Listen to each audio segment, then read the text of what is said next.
Lisa Gilbert, President of Public Citizen, one of the organizing groups of these No Kings protests.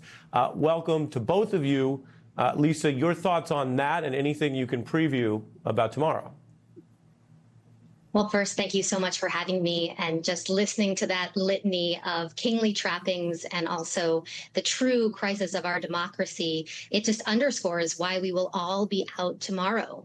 Donald Trump is sending masked agents into our streets and now our airports, terrorizing our communities, detaining people without warrants, threatening to overtake our elections, trying to make voting harder. And as you said, spending billions of our tax dollars on missile strikes abroad in support of an illegal, unauthorized war. So all of this, all of these blatant, aggressive, lawless actions, which are attempts to intimidate people and chill dissent, that is the reason why people are going to be turning out tomorrow in droves. As you mentioned, 3,300 events planned. There are only, to put that in perspective, 3,150 counties in the entire country. We're going to have events in every state, in every congressional district, and as of today, in every continent globally, except Antarctica. The penguins need to get it in gear. But we are going to be everywhere. And it is important to note as well that this is not just an urban action. We will be in rural areas. We'll be in suburban areas. This is people turning out to say, in what is truly a mass movement, we do not have kings. Yeah, really interesting. And as you say, very broad. Che, it's Friday. And as you know, sometimes if you go to someone's house for dinner, it's customary to you bring something, maybe a bottle of wine or something. I've been informed by the great beat producers here that earlier today you wanted to bring something tonight. No pressure on Lisa. She's busy building something for tomorrow. But you brought a clip from Star Trek, which you say actually is relevant to the No Kings protest. Let's play that and you'll explain on the other side. Right. And I will resist you with my last ounce of strength. Strength is irrelevant. Resistance is futile. Resistance is futile. It isn't.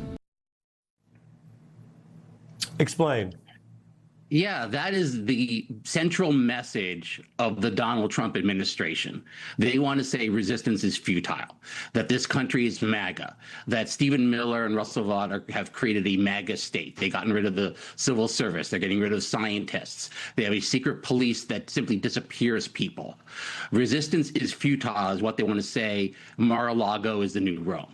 And a protest like this shows that resistance is not futile, that their whole attempt at executing an authoritarian playbook has been an enormous failure. It has been an enormous failure because the American people simply do not want this. This is not what anybody has voted for. This is not where the American people are. And it's important to send this message to them and to Donald Trump, to people around the world who are kind of worried at the direction this country has taken, and to the CEOs, the elites, the university presidents, all of those people who have also bent the knee to Trump, to show the people are not with you, the people resist. Lisa, what do you think about that argument? Because Che is certainly touching on the fact that early last year, there were folks who seemed to overinterpret and overreact to Trump's narrow victory, and they thought, well, maybe we're in Turkey or even Russia. And they, especially behind closed doors in Wall Street, would say things like, well, hey, it doesn't matter what we think. This is it. That type of capitulation. Che pointing out that this type of mass movement might do more than just rattle the White House. It might change the public.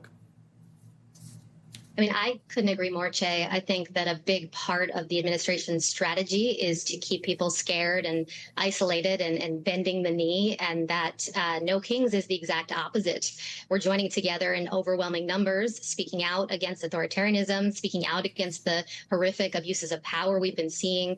And I think there's nothing more American than standing together, nothing more patriotic than saying we do not have a king in America. And I think that clip really evidences how people are feeling. You can't terrorize us into silence. You picked the wrong country for that. We don't roll over for dictators. We fight back.